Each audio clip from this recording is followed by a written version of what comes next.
Hello दोस्तों, नमस्कार। स्वागत है आप सभी का आपके अपने परिवार द एडू मिरर के ऑनलाइन प्लेटफॉर्म पर। मैं अजय आदित्य आपका स्वागत करता हूं।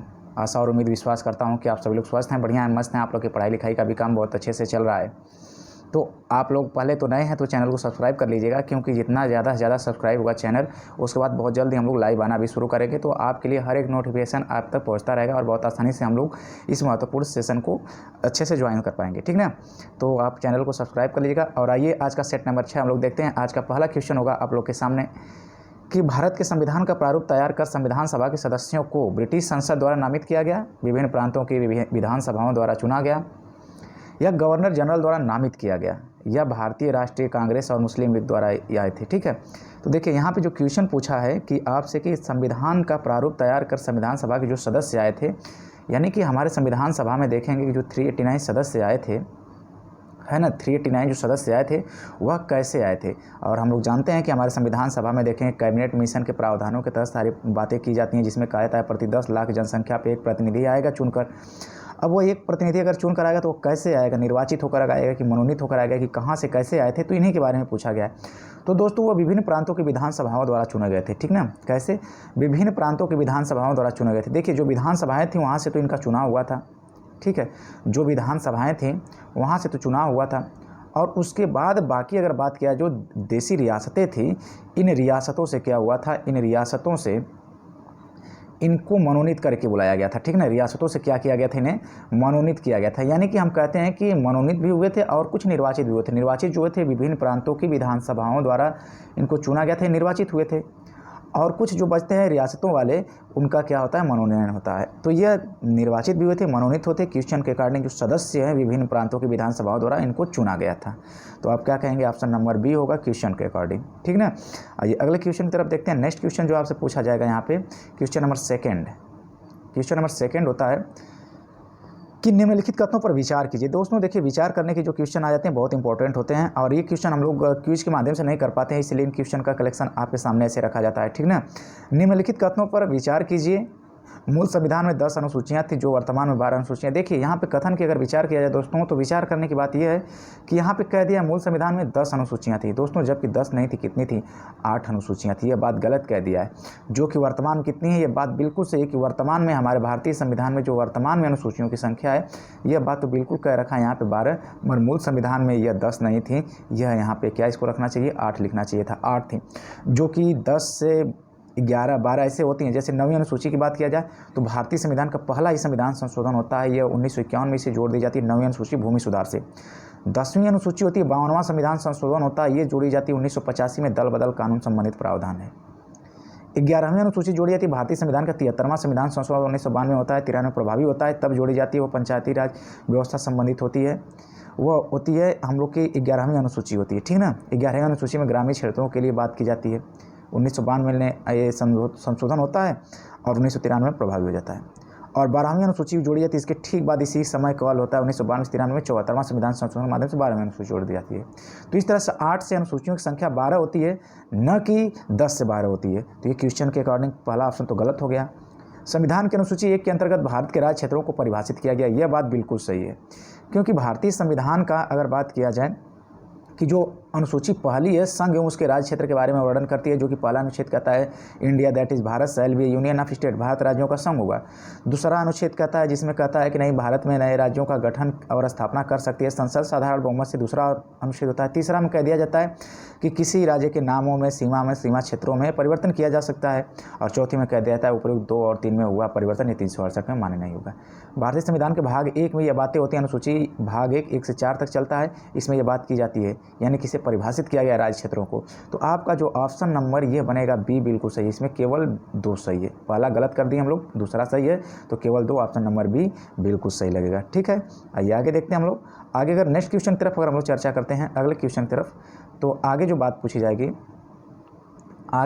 जाएगी नेक्स्ट क्वेश्चन में, यहाँ पे कहा जा रहा है कि निम्नलिखित में से कौन कथन असत्य है, ठीक है, कौन सा कथन असत्य है।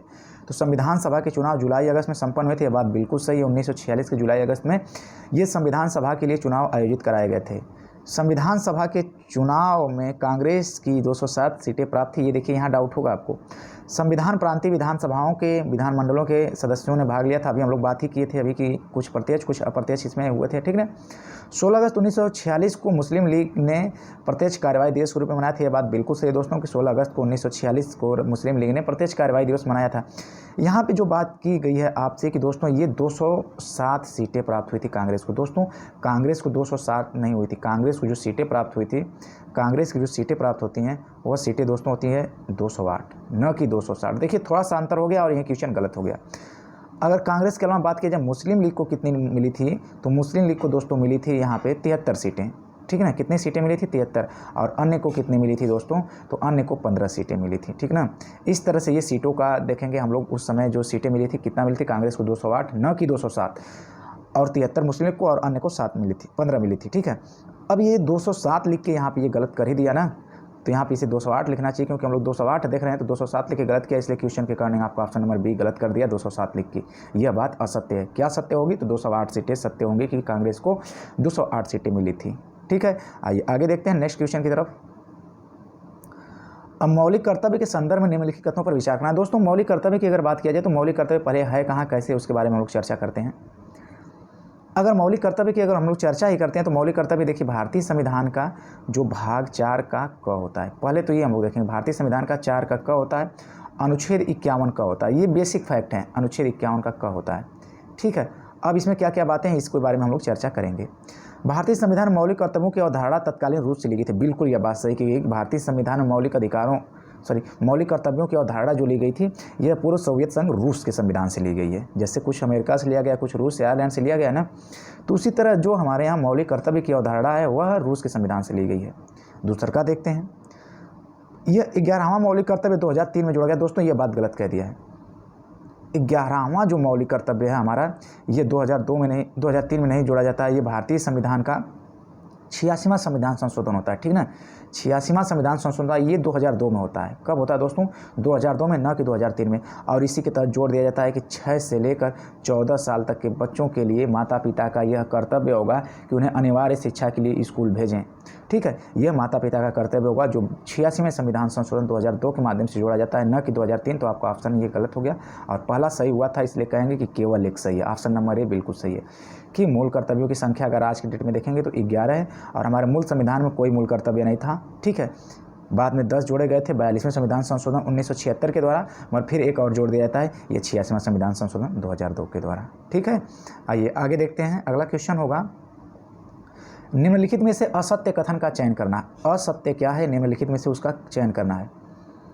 राष्ट्रपति को हटाने के लिए राज्यसभा में प्रस्ताव लाया जाता है। बिल्कुल सही बात है। देखिए दोस्तों यहाँ पे उपराष्ट्रपति को हटाने के लिए राज्यसभा में प्रस्ताव लाया जाता है। यह बात बिल्कुल फैक्चुअल बात है, ये बिल्कुल सही है कि राष्ट्रपति वो का अगर बात करेगा तो राष्ट्रपति के बारे में कहेंगे लोकसभा या राज्यसभा कहीं भी प्रस्ताव आ सकता है उसे हटाने के लिए, जो महाभियोग की प्रक्रिया के द्वारा हटाया जाता है, हम लोग जानते हैं। ये उपराष्ट्रपति को हटाने के लिए राज्यसभा में ही प्रस्ताव लाता है, लोकसभा में नहीं जाता उपराष्ट्रपति को हटाने के लिए। ये बात बिल्कुल सही है। और यहाँ पूछा कौन सा है, क्वेश्चन का कीवर्ड देखिएगा, असत्य कौन सा है। तो उपराष्ट्रपति राष्ट्रपति के कर्तव्यों का निर्वहन करते समय राष्ट्रपति की विशेष अधिकारों से वंचित रहते हैं। यह बात बिल्कुल यहाँ पे क्या कह दिया है? असत्य कह दिया है। क्योंकि दोस्तों यहाँ कह रहा है कि वो विशेषाधिकार से वंचित रहता है, नहीं, ऐसी बात नहीं है। अगर यहाँ पे अगर राष्ट्रपति के पद पर उपराष्ट्रपति जाते हैं कि विशेष स्थिति में, तो वह उपराष्ट्रपति के पद के बाद जैसे ही राष्ट्रपति के पद पर आसीन होंगे उस समय इन्हें राष्ट्रपति की सारी शक्तियाँ प्राप्त हो जाएंगी, चाहे उनके वेतन हो गए, भत्ते हो गए, उनकी सुख सुविधा मुहैया जो कराई जाती हैं, जो भी विशेषाधिकार हैं, इवन उनकी जो शक्तियाँ हैं, सब कुछ उपराष्ट्रपति को उस समय राष्ट्रपति के कार्यवाहक के तौर पर तो कार्य करेंगे ही राष्ट्रपति का, इसलिए राष्ट्रपति की सारी शक्तियाँ उनके पास आ जाएंगी, ठीक ना। किसी से वंचित नहीं किया जाएगा, सब कुछ मिलेगा। उपराष्ट्रपति को उपराष्ट्रपति के रूप में वेतन नहीं मिलता, ये बात बिल्कुल सही कहा गया है कि उपराष्ट्रपति जो होते हैं दोस्तों, ये हम लोग जानते हैं कि जो ये क्या होते हैं, राज्यसभा के क्या होते हैं, राज्यसभा के ये पदेन सभापति भी होते हैं, है ना। यह राज्यसभा के पदेन सभापति होते हैं, इसलिए इन्हें जो वेतन मिलता है राज्यसभा के सभापतित्व के रूप में ही मिलता है, न कि उपराष्ट्रपति की। ध्यान दीजिएगा आप एक बात कि उपराष्ट्रपति को उसका वेतन जो मिलता है उपराष्ट्रपति पद के लिए कभी नहीं मिलता। उपराष्ट्रपति पद के लिए वेतन का प्रावधान नहीं है। उन्हें मिलता है वेतन किस लिए मिलता है? तो ये जब राज्यसभा के सभापति के रूप में कार्य करते हैं, यानी कि राज्यसभा के सभापतित्व के रूप में ही इन्हें पैसा मिलता है, जो वेतन मिलता है। क्योंकि हम लोग देखते हैं कि जो उपराष्ट्रपति होते हैं वही राज्यसभा के पदेन सभापति भी होते हैं, और यहाँ क्वेश्चन के अकॉर्डिंग क्या आंसर सही लगेगा, तो ऑप्शन नंबर बी लगेगा कि ये उपराष्ट्रपति राष्ट्रपति के कर्तव्यों का निर्वहन करते समय राष्ट्रपति के विशेषाधिकारों से वंचित रहते हैं, जबकि ये बात गलत कह दिया, वंचित नहीं रहते हैं। ठीक ना। आइए देखते हैं आगे। अगला क्वेश्चन होगा कि दल बदल विरोधी अधिनियम के तहत कोई सदस्य अयोग्य है या नहीं, इसका निर्णय कौन करेगा। दोस्तों ये दल बदल के बारे में हम लोग अगर बात करते हैं तो बहुत इंपॉर्टेंट ये कानून आता है, दल बदल कानून आता है दोस्तों। इसके बारे में थोड़ा हम बेसिक बातें करते हैं। दल बदल कानून की अगर बात किया जाए दोस्तों, तो भारतीय संविधान में देखेंगे 52वां संविधान संशोधन के माध्यम से होता है। ठीक है, 52वां संविधान संशोधन जो होता है ये दल बदल संबंधित। देखिए दल बदल का मतलब ये होता है कि अगर एक पार्टी से दूसरे पार्टी में जो लोग कूदाकूदी करते हैं उनके बारे में ये बात होती है। ठीक है, उनके बारे में ये बात होती है कि एक पार्टी से दूसरी पार्टी में न जाएं, दल न बदलें, इसलिए 52वां संविधान संशोधन 1985 में लाया जाता है। और यहाँ पे कह दिया जाता है कि ये जो 52वां संविधान संशोधन 1985 के माध्यम से होता है, तो यहाँ पे कहा जाता है कि जैसे एक पार्टी से अगर कोई दूसरी पार्टी में 1/3 सदस्य से अगर कम जाते हैं तो उनकी सदस्यता क्या होगी, निरस्त कर दी जाएगी।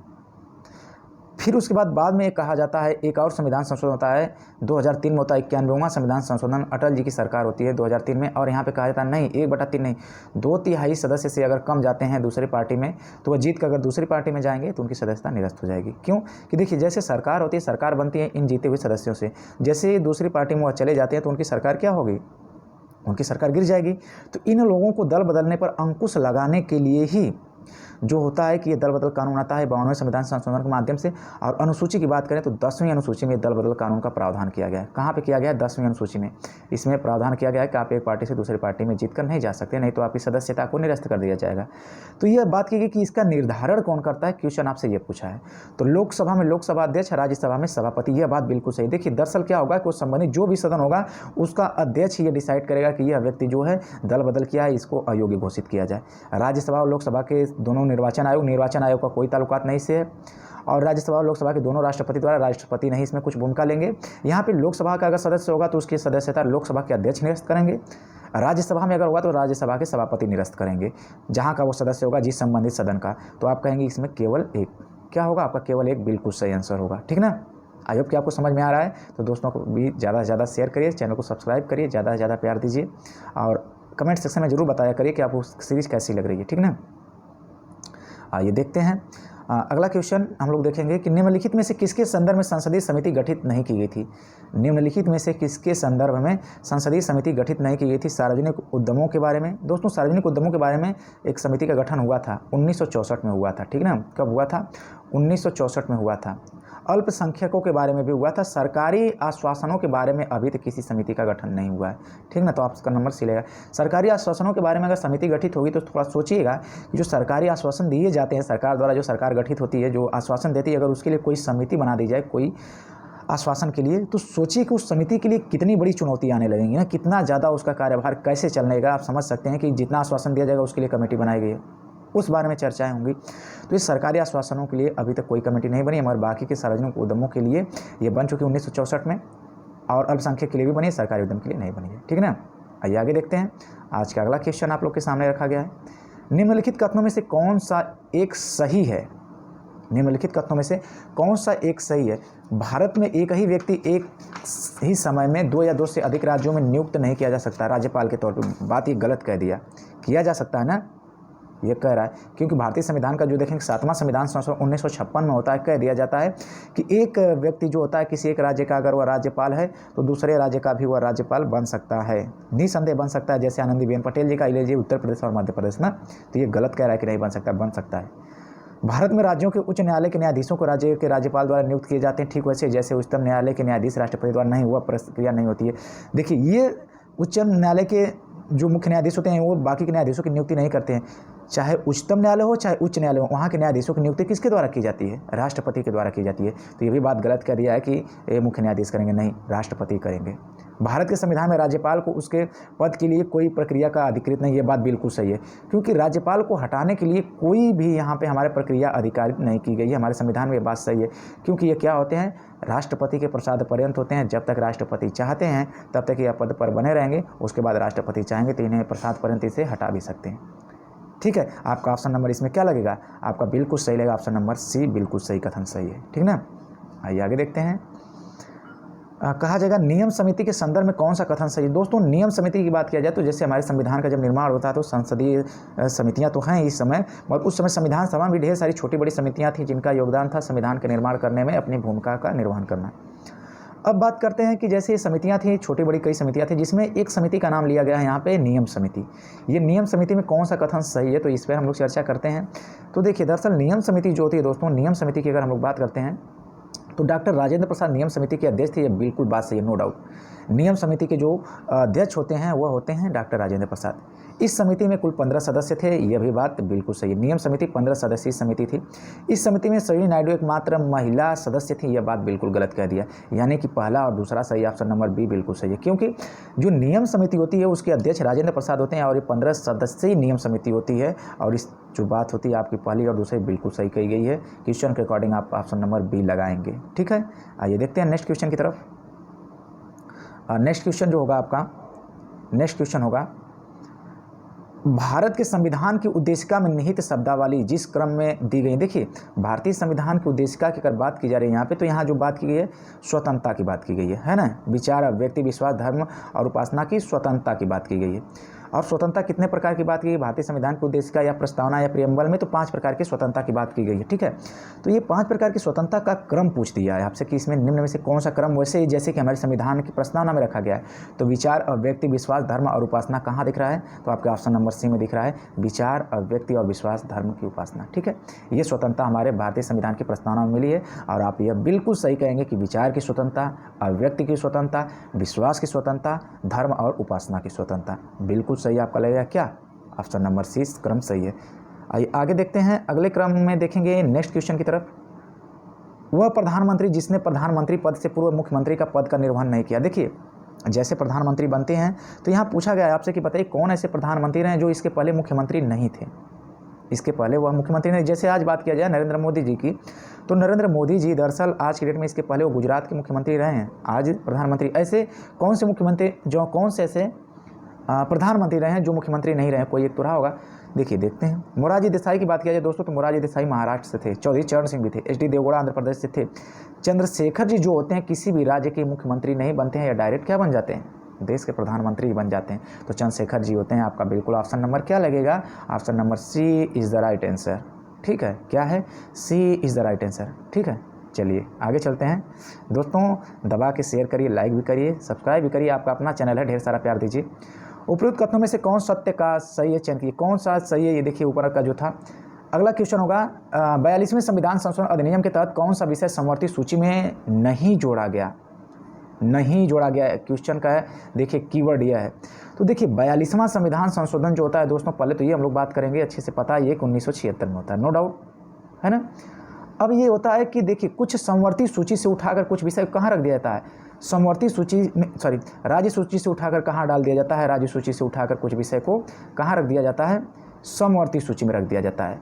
और वह विषय कितने होते हैं दोस्तों, तो 5 विषय होते हैं। कौन कौन से विषय होते हैं, तो वह जो विषय होते हैं दोस्तों, शिक्षा, कौन कौन से होते हैं, शिक्षा, और उसके बाद देखेंगे कि वन, है ना, वन होता है, न्याय प्रशासन होता है, नाप तौल होता है, और नाप तौल के साथ साथ उसके बाद इसमें जो बनता है और पशु पक्षियों का संरक्षण, है ना, ये सारी बात होती है। मगर ये जनगणना होता है दोस्तों, ये जनगणना जो होता है, ये दोस्तों बात किया जाए, यह हमारे समवर्ती सूची का विषय नहीं है, विषय ही नहीं है, जोड़ने की बात ही छोड़िए, विषय ही नहीं है। ये क्वेश्चन के अकॉर्डिंग बिल्कुल सही लगेगा।